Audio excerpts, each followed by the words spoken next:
¿Cuál es el papel de la sociedad civil en Ecuador? Introducción necesaria. Las organizaciones de la sociedad civil en Ecuador han trabajado en su propia construcción como discurso al implantar sus raíces en el movimiento social y la cooperación internacional. De esta manera han logrado crear un nuevo discurso analítico, demostrando así el poder de las ideas. Algo así lo dice la enciclopedia del Dr. Rodrigo Borja. Al mismo tiempo, al estar inmersas en la lucha social y la reivindicación de derechos, otros sectores se han conformado como el ojo crítico de los últimos gobiernos desde el regreso a la democracia.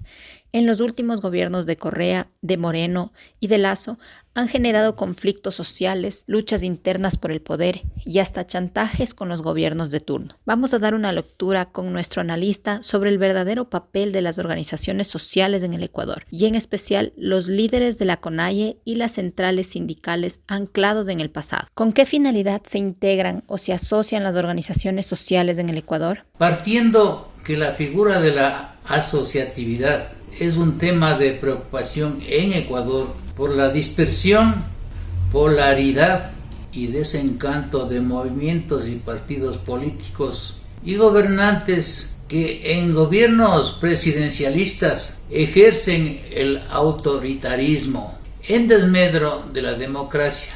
Y la gente del Ecuador profundo afirma que los dirigentes de las centrales sindicales, FUD y otros, así como la CONAIE y sus ramificaciones, no me representan.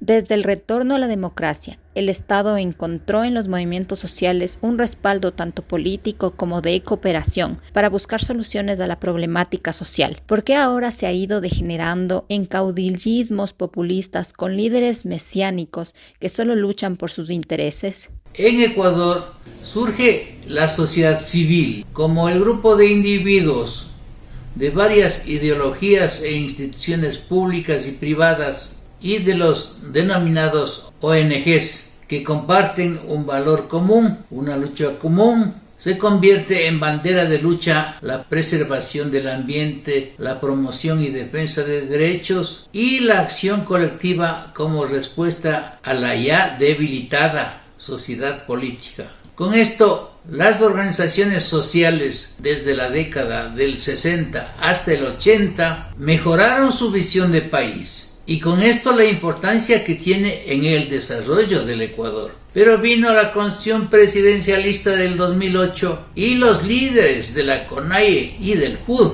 se dieron cuenta que debían captar el poder y empezaron a actuar en forma similar a los gobernantes populistas con autoritarismo e irrespetando sus procesos eleccionarios que fueron impuestos por empresas electoreras que, unidas al capitalismo jerarquizado, quitan y ponen gobiernos. ¿Cuál es su visión sobre la propuesta política de una revolución ciudadana del movimiento Alianza País, vista como una figura política comprometida con el cambio social y la participación de la denominada sociedad civil? La denominada revolución ciudadana, que de revolución no tiene nada, se planteó un modelo de desarrollo al tomar como lineamientos principios como la igualdad, el cumplimiento de derechos, la reconstrucción de lo público, la democracia participativa, representativa y la construcción de un Estado diverso, entre otros principios. Y con una propaganda subliminal engañó a miles de incautos que provenían de la sociedad civil. Un punto determinante para el movimiento Alianza País y su plan de desarrollo es la participación y construcción del ciudadano. Desde allí hasta la Constitución del 2008 y las innumerables normativas que tenían el objetivo de materializar la participación dejaron en la sociedad ecuatoriana y sobre todo en las organizaciones de la sociedad civil un retroceso en el proceso de diálogo con la sociedad política. Hoy, por ejemplo, si no está Lasso, no hay con quién dialogar o presentar proyectos de interés nacional. Sus ministros, no todos, no dan la talla y los proyectos terminan en el archivo, tales como los casos de mis proyectos siguientes. Primero, estrategias comunicacionales para hacer realidad la reconstrucción integral del ferrocarril. 2. El cambio de la cultura organizacional y reformas estructurales de la seguridad social. 3. Estrategias de operatividad y socialización de la nueva ley del adulto mayor y de su reglamento de aplicación. 4. Políticas públicas coherentes, permanentes, fiscalizables y debidamente financiadas para combatir la inseguridad de las cárceles y del ciudadano común. 5. Cambio y designación de consulados y embajadas de Ecuador en Cuba en base a meritocracia. La Constitución de Montecristi vino a ahondar y disminuir el papel de la sociedad civil. Sí, a partir de esa época, 2008, se vino a descomponer el proceso de asociatividad de la sociedad civil, de los movimientos y partidos políticos. Y desde que el Poder Ejecutivo, en su afán de normar y controlar a la sociedad civil en el Ecuador, fue el primer error debido al desconocimiento de la dinámica de los colectivos sociales. Se propuso una nueva ley orgánica de participación social y 2 decretos específicos para el funcionamiento de las organizaciones con un solo objetivo: la reunificación de la sociedad civil en el país. Como movimiento político, Alianza País tomó las luchas de los movimientos sociales y las adaptó a su plan de gobierno, lo que generó la desarticulación de las organizaciones sociales y la ilegitimidad en sus acciones, pues con 3 periodos en la presidencia de Rafael Correa se multiplicaron y engrosaron las acciones estatales en el bienestar de la sociedad, lo que ocasionó una destrucción ya no solo a nivel político, sino a nivel organizativo de los colectivos sociales. ¿Por qué el falso sueño de participación alejó del ciudadano las prácticas colectivas y el reconocimiento como actor dentro de la gestión pública? Porque se abusó del derecho a la libre elección y delimitó su accionar a elementos concretos como el sufragio o el apoyo desde una condición más política a líderes mesiánicos que ofrecían el cambio de las estructuras del neoliberalismo o de izquierdas forzadas que se desviaron de sus ideales de cambio estructural y empezaron a gobernar para sí mismos. Por este motivo y por otros, los movimientos sociales se desmantelaron y cada cual trataron de conseguir sus intereses políticos, ya que quien no era partidario de las acciones gubernamentales o poseía una visión crítica del mismo, se sometía al control y ofensa desde el discurso político del movimiento de su líder, Rafael Correa Delgado. Pese a caracterizarse como un escenario de incertidumbre, algunas organizaciones de la llamada sociedad civil han buscado espacios y medios para poder continuar sus actividades en un escenario político. Pero, ¿qué pasó? Desde Correa hasta Lasso, estas organizaciones casi no representan a nadie.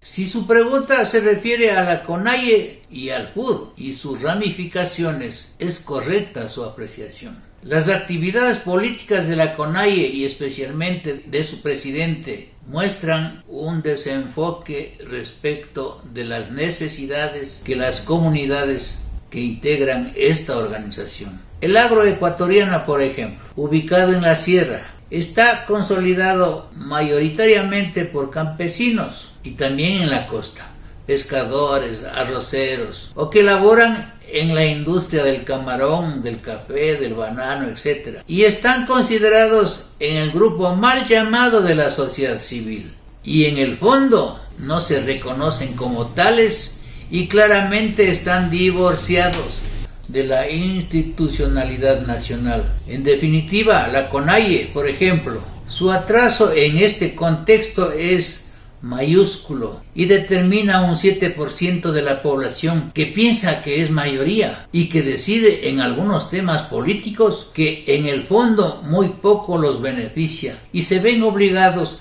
a negociar sus productos o subsidios con el gobierno de turno. Aparentemente los temas de las agendas de los dirigentes sindicales sobre temas laborales, seguridad social y aún de la CONAIE sobre los subsidios de los combustibles son temas y luchas de interés nacional. ¿Por qué no tienen el apoyo suficiente de la colectividad o de los otros sectores de blancos y mestizos? La insistencia en el mantenimiento del subsidio de los combustibles no es más que una lucha política de los líderes para posicionar su convocatoria y fuerza social y demostrar que son un grupo de personas capaces de someter y hasta tumbar gobiernos.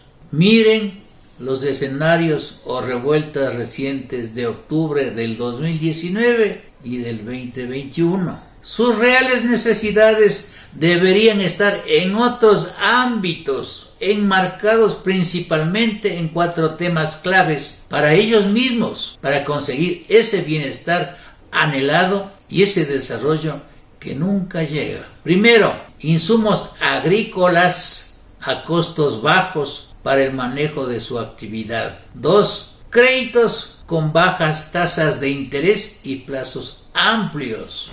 3, acceso a mercados de manera más directa y una asociación comunitaria con el sector privado para generar escala. Y 4, incluso se podría pensar en mercados internacionales. ¿Por qué no están los líderes y sus comunidades de este o cualquier otro gobierno aportando con acciones o proyectos en esta dirección? ¿Por qué solo se los ve como pliegos de peticiones? La cruda realidad es que lamentablemente tienen una organización que los desvía de su pensamiento, de su discurso y decisiones. La CONAIE y el FUD y casi toda la institucionalidad del país son un club de algunos vivos disfrazados dirigiendo organizaciones democráticas que a través de la coerción de multas y promesas obligan a su gente a pelear por causas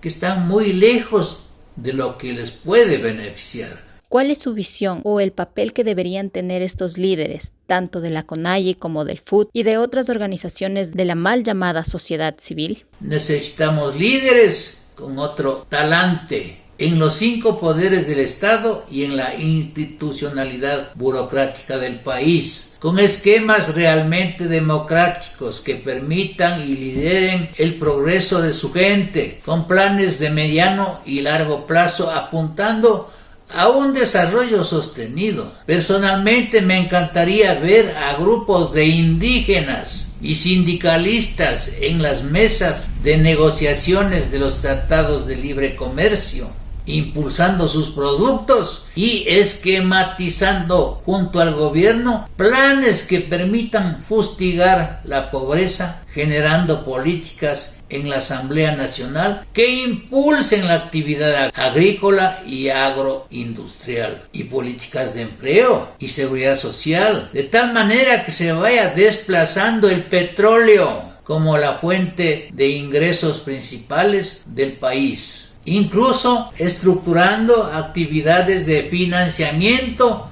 para cambiar el sistema financiero y bancario del país, capaz que los inversionistas nacionales y extranjeros tengan la plena confianza de que sus capitales no vayan a ser expoliados. Lo cierto es que la CONAIE y el FUD manejan un esquema del personalismo populista. Están congelados en la historia y entrampados en modelos fracasados, donde sus líderes utilizan a sus bases para permanecer en la dirigencia y obtener lo que ellos quieren con beneficios personales y corporativos, que a simple vista parece un desenfoque, pero en realidad es una estrategia bien pensada con fines particulares. Cambiemos de líderes y verán que cambia tu empresa, tu institución, cambia tu país y hasta tu familia, con educación y más educación de calidad. Muchas gracias, ecuatorianos.